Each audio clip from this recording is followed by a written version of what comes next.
અને મુખ્ય કથા જનરલ ક્વેશ્ચન તરીકે પણ પૂછાય અને ટૂંકનોંધ તરીકે પણ પૂછાય. તમે હેડિંગ માર્યું મુખ્ય કથા, કાગડા અને ઘુવડ વચ્ચેના જીવલેણ વેરઝેર. બંને રીતે પૂછી શકાય.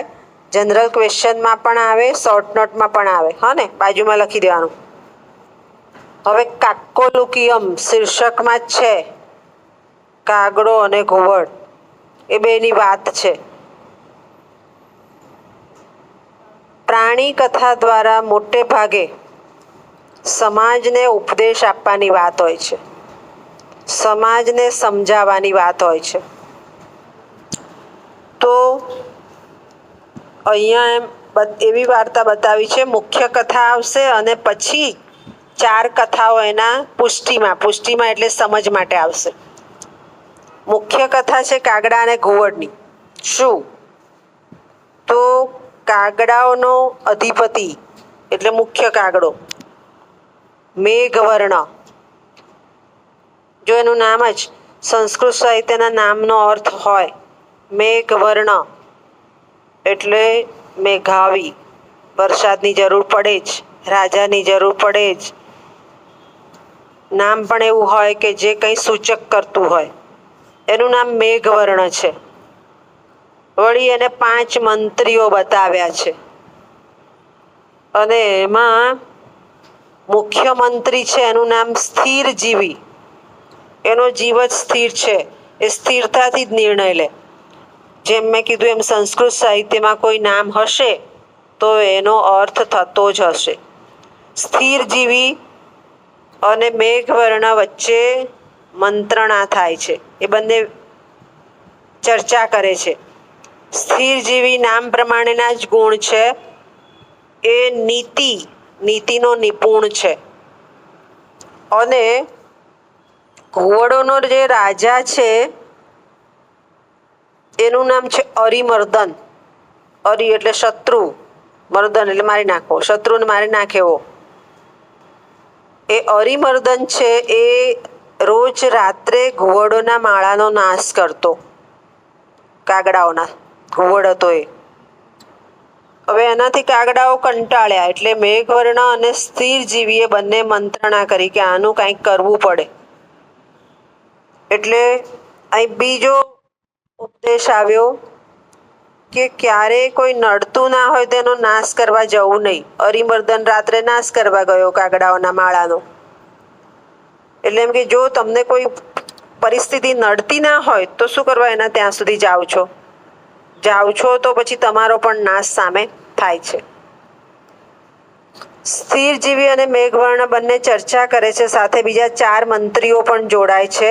અને એમાં મેઘવર્ણ છે એ સ્થિરજીવીની મંત્રણા બુદ્ધિથી જે વિચારે છે એનું એ માન્ય રાખે છે.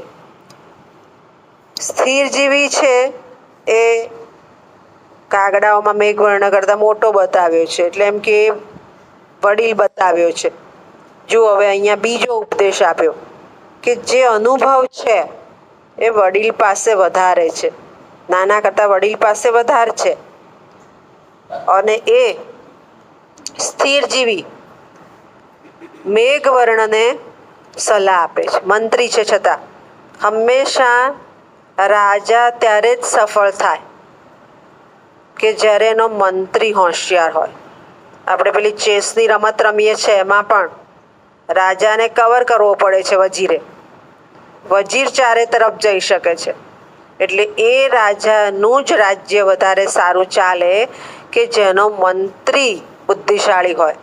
પહેલાંના સમયથી જુઓ, કાલિદાસ વગેરે નવરત્નોમાં સ્થાન પામેલા છે. કાલિદાસ, શેક્સપિયર, આ બધા નવરત્નોમાં સ્થાન પામેલા છે. ગુજરાતીમાં કયા હશે? ઉમાશંકર જોશી, મને એની કરતાં ઝવેરચંદ મેઘાણી જેણે વીર રસના કાવ્યો આપ્યા.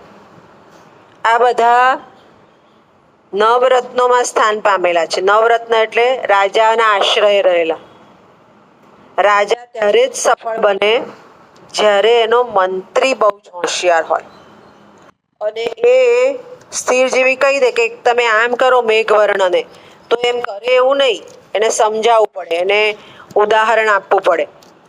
આમ પણ કાગડો એ આપણે ઘણીવાર કહીએ છીએ કે કાગડા જેવો ચતુર છે. કાગડા ચતુર પક્ષીમાં ગણાય, ચતુર ગણાય. અને ઘુવડ છે એ ક્રૂર ગણાય. ક્રૂર કઈ રીતે કે રાત્રે વધારે જુએ છે, એટલે રાત્રે વધારે વિનાશ કરવાનો પ્રયત્ન કરશે. સાથે સાથે જે સ્થિર જીવી છે બીજી 4 કથા મેં તમને કીધું, હવે બીજી 4 કથા આવશે.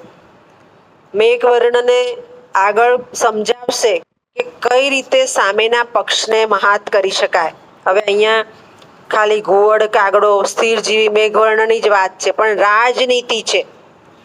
રાજનીતિમાં કોઈ પણ વસ્તુ પ્લાન વગર કરી શકાય નહીં.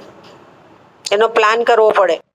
રાજનીતિ નહીં, તમારે પણ બહુ સરસ રિઝલ્ટ લાવવું હોય તો એનો પ્લાન હોવો જોઈએ. કોઈ પણ વસ્તુ આયોજન વગર સફળ થતી નથી. આયોજન હોવું જોઈએ. અને એ આયોજન કયું છે તો આપણને 4 કથામાં સમજાવશે કે શું કરવાથી શું મળે અને શું કરવાથી શું નુકસાન થાય. એટલે આ મુખ્ય કથામાં આટલી જ વાત છે કે ઘુવડ છે એ કાગડાઓના માળાઓને નાશ કરે છે, એટલે સ્થિર જીવી મેઘવર્ણને સલાહ આપે છે. અને સલાહ કેવી છે તો સ્થિર છે. અને એ આગળ પછી 4 કથાઓ આપણને કહેશે. એ કથાઓમાં ઉપદેશ છે, કેવો ઉપદેશ છે કે જેનાથી પોતાના સમૂહનો બચાવ થાય. એ વસ્તુ નહીં કરે તો સમૂહ ફસાઈ જશે. સાથે સાથે કઈ બાબતોને ગ્રાહ્ય કરવી રાજનીતિમાં, રાજા કઈ રીતે બનાય તો એના મંત્રીએ એને સાચી સલાહ આપવી પડે અને ત્યારે એ રાજ શાસન પણ સારું ચાલે. એવી વાત આપણે આ મુખ્ય કથા અનુસંધાન સાધી આપે છે. 4 કથાઓનું. 4 કથાઓ આવશે આગળ, હું સમજાવીશ. અને એ રીતે રાજનીતિને પણ સફળ બનાવવાનો ઉલ્લેખ અહીં રહેલો જોઈ શકાય છે. ખ્યાલ આવી ગયો? સમજ પડી ગઈ?